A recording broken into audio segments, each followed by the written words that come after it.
Hello my friends, welcome to Ride Review. My name's Tyson and today I'm showing you version 2 of Varla's Eagle One scooter. Now the Eagle One was Varla's first scooter that they ever made. Back in 2019 was when it came out.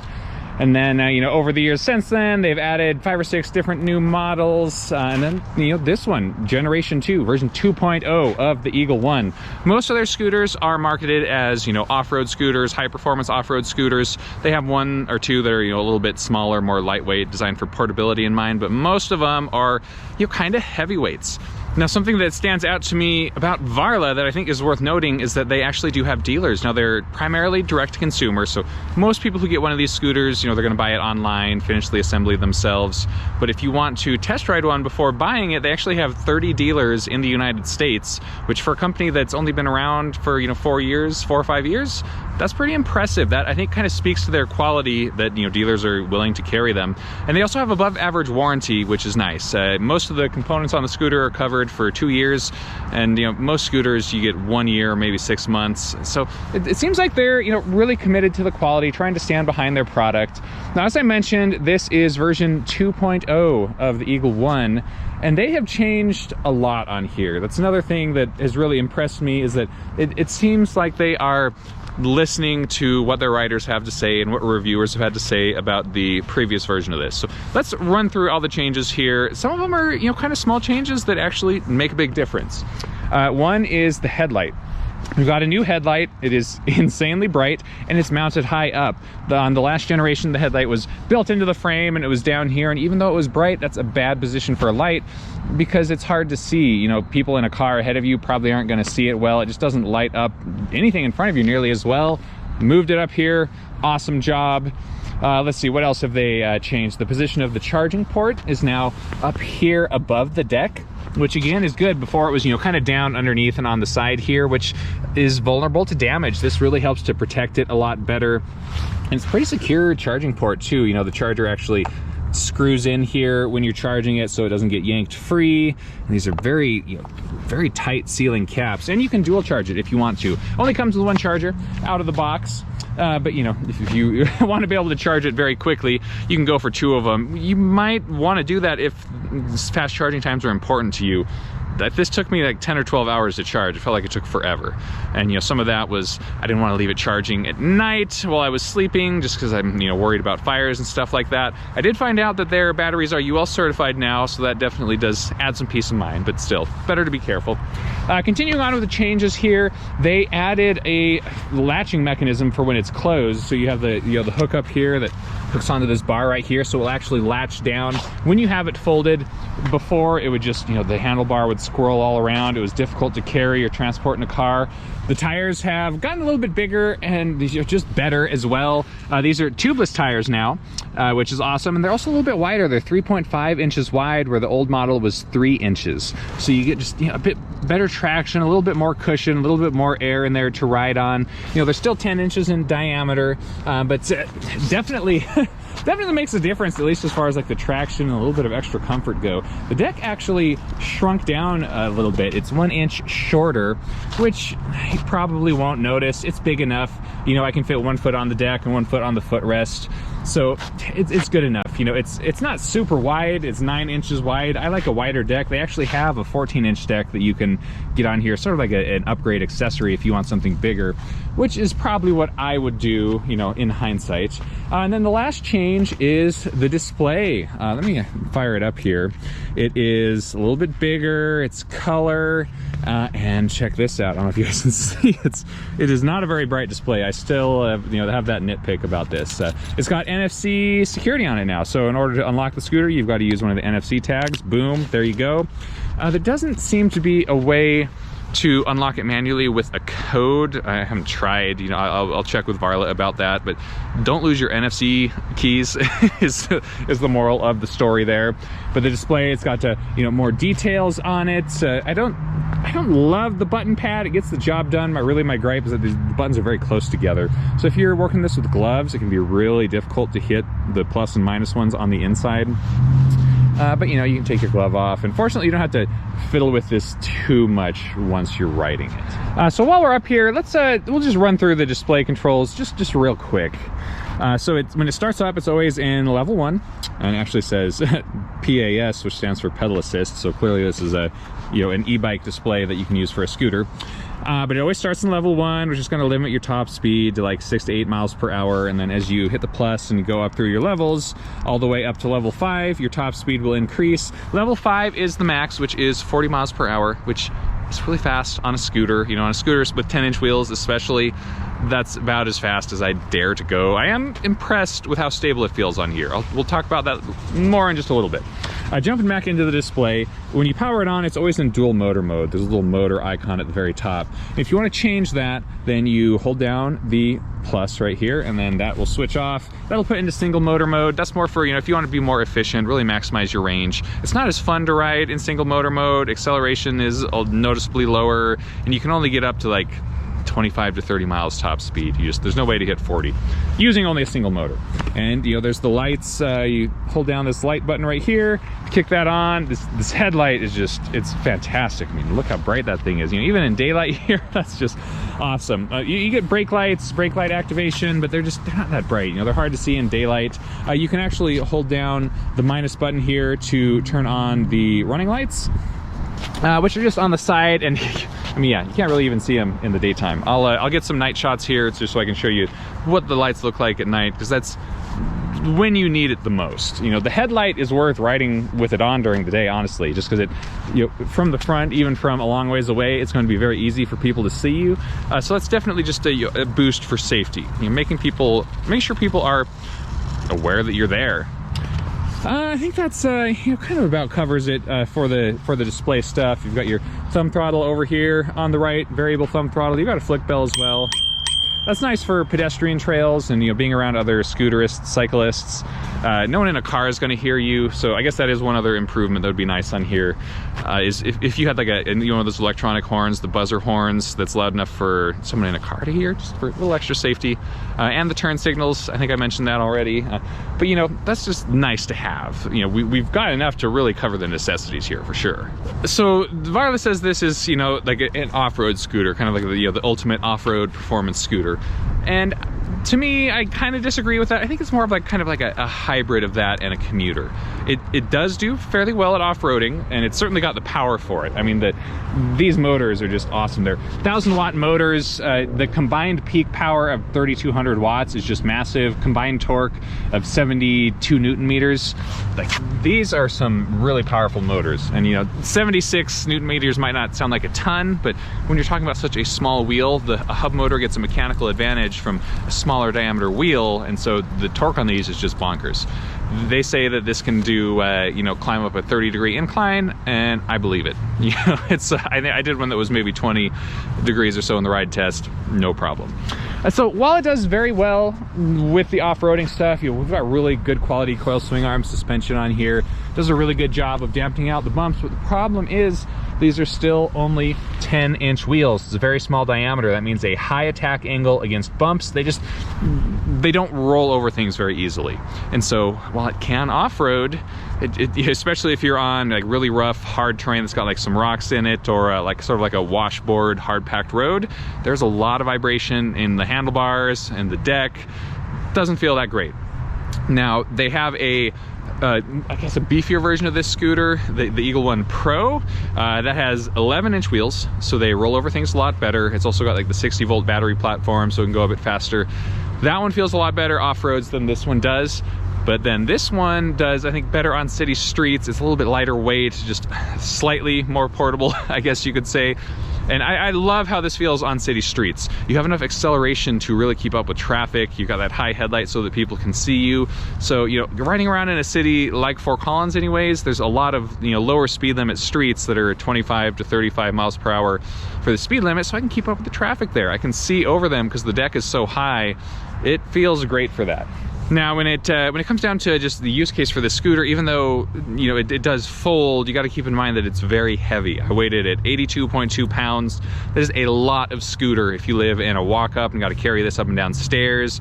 you're gonna get your workout in. You know, I'm a big dude. I'm used to carrying heavy scooters and e-bikes around, and this is still a workout. So that's something you want to keep in mind if you're, you know, thinking about this. Do you have a place to store it? Are you gonna have to carry it? It does lock down when it's folded now, so it is a little bit easier to manage, but it's still a lot of weight. Now, that weight can be a positive if you're riding fast. It is actually quite nice to have a heavy scooter because it feels a lot more stable at speed. And honestly, I am really impressed with the scooter and how good it feels at speed. Some of that is the weight, some of that is having these nice wide handlebars. They're about twice as wide as what you see on a typical scooter. They've got a little bit of a rise to them. The steering column is very stiff. I mean, this thing has like no noticeable flex in it at all, which is just fantastic. You don't ever feel like you're like bending back on it when you're accelerating. And it's also, it doesn't have an external steering damper. If you don't know what a steering damper is, they usually mount on the outside somewhere down here, and it's designed to dampen the steering or like tighten it up, make it more difficult to turn the steering column so that you don't get any kind of vibration or wobbles at speed. Very important to have if you're trying to go, you know, 30 miles per hour or above on a scooter. Now, we don't have any kind of an external damper on here, but there is definitely some internal damping to this column because it is very hard to turn. Like, I have to put in a lot of effort here, and then it just kind of, you know, sticks wherever I leave it.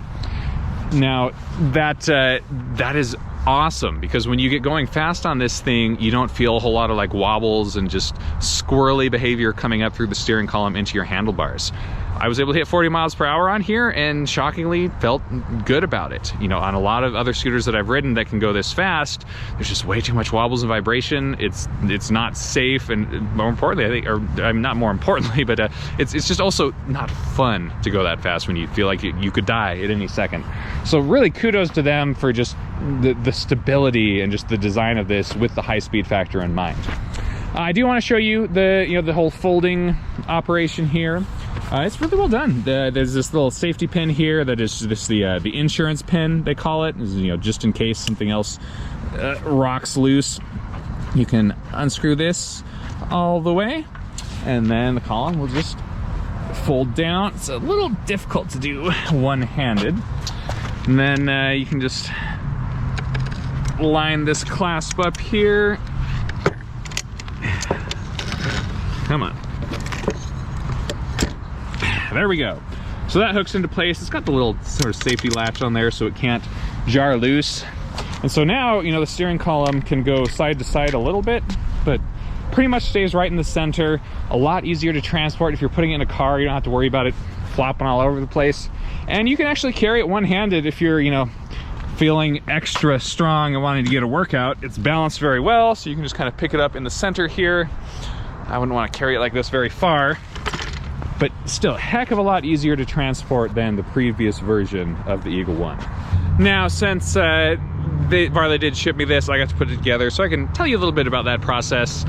Not a ton to tell, honestly. It was really smooth. It was packed very well, no damage. There was so much styrofoam in the box that there was no way it could have gotten damaged.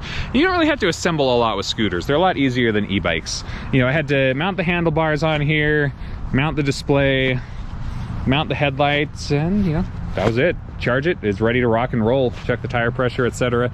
Pretty quick process. They do include some customization options actually for the grip tape on top of the deck here. So this is the one that they put on here, which honestly is pretty cool. I've not seen a deck like this on any of the scooters I reviewed. Digging the Eagle for sure. They've got a few other grip tape options though, so if you know, like, I don't want this one, then you could swap it out for one of these other ones. And it's also just nice to have backup. You know, these do wear out over time and lose some of their grip, and so it's nice to be able to swap them out and, you know, start fresh. Let's see, so one last thing to cover before we jump into our ride test here is the brakes. Can't forget about the brakes. We've got some solid brakes on here too. Hydraulic disc brakes activated with the, you know, 2 finger levers up here, and these are 160 millimeter rotors on the front and in the rear. These are Zoom hydraulic disc brakes. They make great stuff. I've been seeing them on, you know, higher end scooters for a while now, and it's awesome to have both of them. You know, this provides some solid stopping power. I mean, it just feels fantastic. Now, a lot of scooters will have, you know, 2 or even 3 braking systems involved.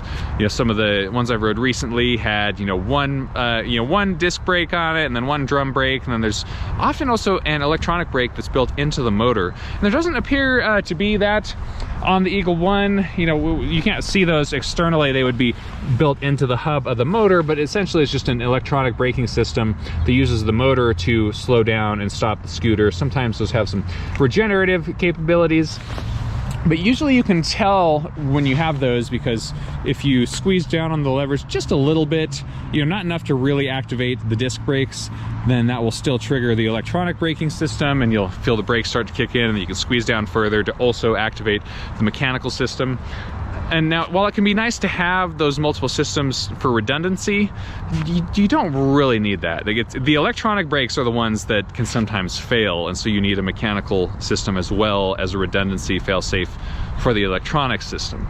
But the mechanical system we've got on here with these hydraulic disc brakes, it's fantastic. It provides a ton of topping power, and it's also just a more smooth stopping experience. On scooters that have the multiple braking systems, especially the electronic ones, it can be a little bit kind of like jarring. A lot of times those electronic brakes are over-tuned, and it's just can be kind of difficult to control the speed at with which you're stopping. So I said a whole lot of words to say, like, I really like the braking setup on here. All right, we're gonna take it out for a spin. I just turned on the display. They're not super bright, but you know, it's a kind of an overcast day, so hopefully it shows up all right on there. When you first turn it on, it always starts out in level 1 with dual motors on. I'm actually going to hold down the plus button here, which will switch it over to single motor mode. I'm gonna bump it up to like 3 or so. So kind of more of a low power mode just to get started here. And one thing I don't like about the control pad here is it's quite difficult to interact with the buttons if you have gloves on. They're very close together, and so it's, especially for the 2 in the middle, it's kind of hard to get the one you want. Now the throttle is live from a standstill. Some scooters you have to push them before you can use the throttle, but this one will take off immediately. I do recommend you still kickstart it first, because if you don't have your full weight on the scooter and you hit the throttle, it can really kind of take out from under you, which is not good. And we're off. So this setting, you know, level 3, just using a single motor, this is a pretty good one if you're wanting to do some, you know, longer range commutes in town, maybe a place where you don't want to be riding quite so fast and you really want to conserve your power. Then this is a good setting for that. It's, you know, still enough acceleration that it feels pretty fun to ride, but your speed limit will cap out at right about 20 miles per hour. So you'll be able to go very long range with this. You know, if you're trying to get, you know, 40 plus miles on a single charge, this is definitely the way to do it. I will say in single motor mode like this, the acceleration is kind of slow to kick in. You know, here if I slow down all the way to a stop, and then I'm just gonna, you know, hit it full throttle. Okay, here we go, full throttle. It's just slow, slow, slow, and then there it goes. After, you know, 2 or 3 seconds, it kind of starts to kick in with a bit more gusto. So while this mode is very efficient, I actually don't like the acceleration being so low, because it's hard to accelerate out of the way of danger or to you know, keep pace with traffic. Maybe that's just because we have it in level 3. So here I'm going to bump it up to level 5. Oh, come on, difficult to do with these gloves. Okay, 4, 5. Okay, it keeps going down instead of up. Hitting the wrong one. There we go. All right, so now we're slowed down to basically a stop. We'll give it full throttle, and still kind of the same slow start. Off the line, picks up around 10 miles an hour. Now we're really cruising. Now that I've got it up in level 5, that means that my top speed is unlocked. Well, you know, 40 miles per hour is how fast I should be able to get going. So let's put that to the test. We've got a little section of straightaway here that's pretty quiet, so let's see how fast we can get going before the next stop sign. We're already up to 20 miles per hour. Pretty slow acceleration at this point. We're up to 25.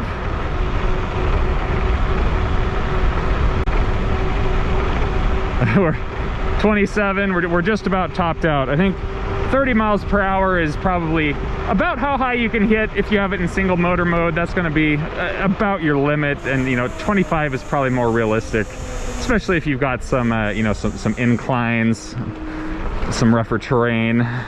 Okay, let's kick it on over into dual motor mode here, see what kind of acceleration we can get with that. So to do that, we hold down the plus. Gee, I'm just gonna take my gloves off. This is way too finicky. Okay, it didn't work. Let's try it again. We got to hold down plus. There we go. Okay, the little motor icon disappeared, so we're all set. One thing that's interesting with this is you have to stop the scooter to disable dual motor mode or enable it to switch back and forth. Not hot switchable like it is on some scooters, which isn't a huge deal. So all right, let's give it a go. Get it started a little bit. Oh wow, it's I can already feel there's a lot more power just having it turned on. That's just, oh yeah, check that out. We're already 25. Yeah, much stronger acceleration with dual motors, which obviously makes sense. We're about twice as much power. It is still a very smooth ramp up to the acceleration, which I'm a huge fan of, honestly. We've got dual 25 amp sine wave controllers on here, which effectively means it's got a very smooth ramp up to the power. It's not choppy. There's no sudden acceleration right at the start. You know, so even if we come down to a pretty much complete stop and then just boom, hammer on the throttle, it's a nice smooth ramp up. I don't feel like I'm going to get thrown off the back by a sudden takeoff, but it's still plenty fast enough. We're already past 30 miles an hour, 35. Do you put this into dual motor mode, you can do some serious speed racing.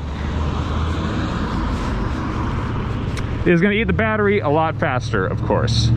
And one thing that's a little frustrating with the battery, which you know, unfortunately I see on a lot of scooters, is that it sags a lot. So you know, right now we're at 100%, but when I'm accelerating and using both motors, this is going to drop down to like 60% while I'm accelerating. I'll try to get close so you guys can see the screen. Yeah, now it's at 66%. That's called voltage sag, and as I said, a lot of scooters and even electric bikes have this problem. It just has to do with how they read the battery capacity, and you know, there's some companies that have figured it out and actually show you a consistent percentage even when accelerating, but that's not the case here. I love having the extra wide handlebars up here.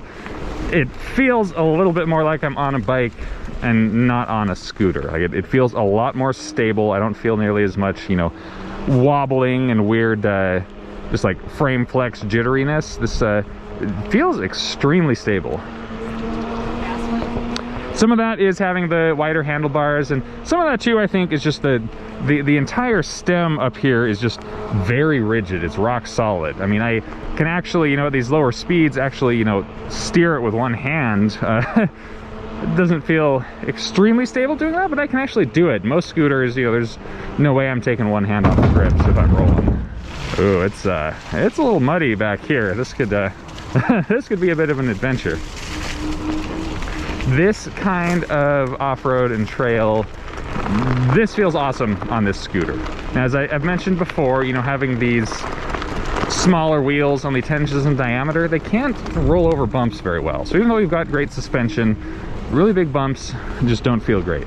But something like this, you know, this is sort of a like dirt, gravel, a bit of like rocks and bumps, this feels awesome. I'm impressed with the traction on these wheels too. Like, ooh, some big rocks in here.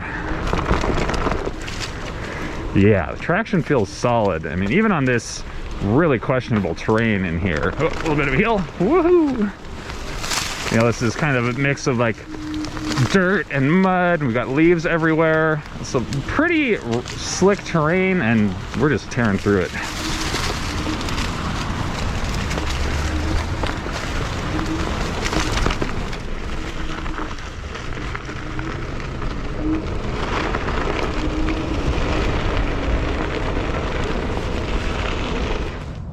So I wanted to take a look and see. Everything looks pretty clean. I was just kind of curious how good a job the fenders did. You know, a little bit of mud on the front suspension, but not a lot. Yeah, pretty clean back here. There's some bigger rocks and bumps in this parking lot, and it feels a lot rougher Like I can definitely feel a lot more vibration coming up into the handlebars and into my feet. Some of this sort of like washboard that you get on these hard packed roads. There's a lot of vibration. Like this would be pretty uncomfortable to do for a significant stretch of time, and that comes back to those 10-inch diameter wheels. There's just only so much you can do. Now, one thing I love about this scooter when you have it in dual motor mode is you can actually keep pace with traffic. It's a very good scooter for that. It does really awesome in a sort of a commuting city streets perspective. You can go fast to keep up with traffic. It's got a nice high deck, so I can see over the top of cars. Gets me better visibility, and the lighting is excellent. I mean, this light is super bright, even in the daytime, positioned high up where it's easy for cars to see it. So we are gonna jump in here and ride with traffic a bit.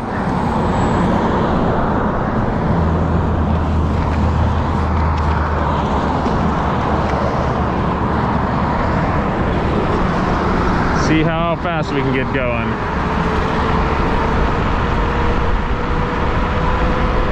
We're up to 35, 38. There's 40. All right, so we hit our top speed. 41. All right, so a little bit above and beyond. I'm impressed with how stable this scooter feels at 40 miles per hour. I don't usually like to go this fast on such small wheels, just because they tend to feel a little bit squirrely. There's a lot of little bumps and stuff in the road can translate to a lot of wobble, and there's something with scooters called death wobble, where your steering just starts to wobble back and forth when you're going fast. Very terrifying to experience. But the whatever internal damping this steering column has, it's doing a great job. So when we get going at those higher speeds, feels solid. We're entering a lower speed limit section of the town now. The speed limit in here is 25 miles per hour, and this is perfect scooter to be riding here, because I can keep pace with cars. I can probably out accelerate some of them off the stoplight. And I have such good visibility. I can see, out over the tops of cars in front of me. Keep in mind my chest cam is kind of in the center of my chest, and so my head is, another 1.5 feet above that. And so, even trucks in front of me, I can see over them. So that gives me a lot of visibility just to see potential danger and avoid it. All right, we'll do a little aggressive brake test here. Oh yeah. Yeah, these brakes are killer. They do a fantastic job of stopping it. Figured I'd come over here to show you just this incline from the side so you can get a sense for the angle. It's I don't know, is that maybe 20 degrees? I'm terrible at these things, but pretty steep. I mean, this is about as steep as you can get in Fort Collins. So just see what we can do. Still dual motor mode, 82% battery left, so we're still pretty close to full capacity. I'm just gonna hammer down, see what we can do. It just accelerates right up it. Ugh, no problem. Another incline here, not quite as aggressive, but a lot longer of an incline here. So I'll slow down and then hammer it on, do it again. And yeah, it doesn't even feel like I'm going up a hill, honestly. I feel like I'm accelerating just as fast as I was before. Love it. Alrighty folks, that's a wrap for today. So that's the end of the review for the Varla Eagle One version 2.0. I had a blast on this scooter, as you could probably tell. It is a lot of fun. I'm really impressed with all the upgrades that they've made on it. Just from the previous generation of this model, they're really doing a good job improving their scooters, and considering their warranty coverage, and also that they have a growing dealer network in the United States. At least they're a pretty strong contender. Really not much bad to say about it. Like, really the biggest improvement that I would like to see them add on here is turn signals, so it'd be more effective for commuting in cities and that kind of stuff. But other than that, good job, Varla. All right, guys, if you got questions or comments on this review, holler at me in the comments section, and then, catch you in the next ride review. Ride safe out there.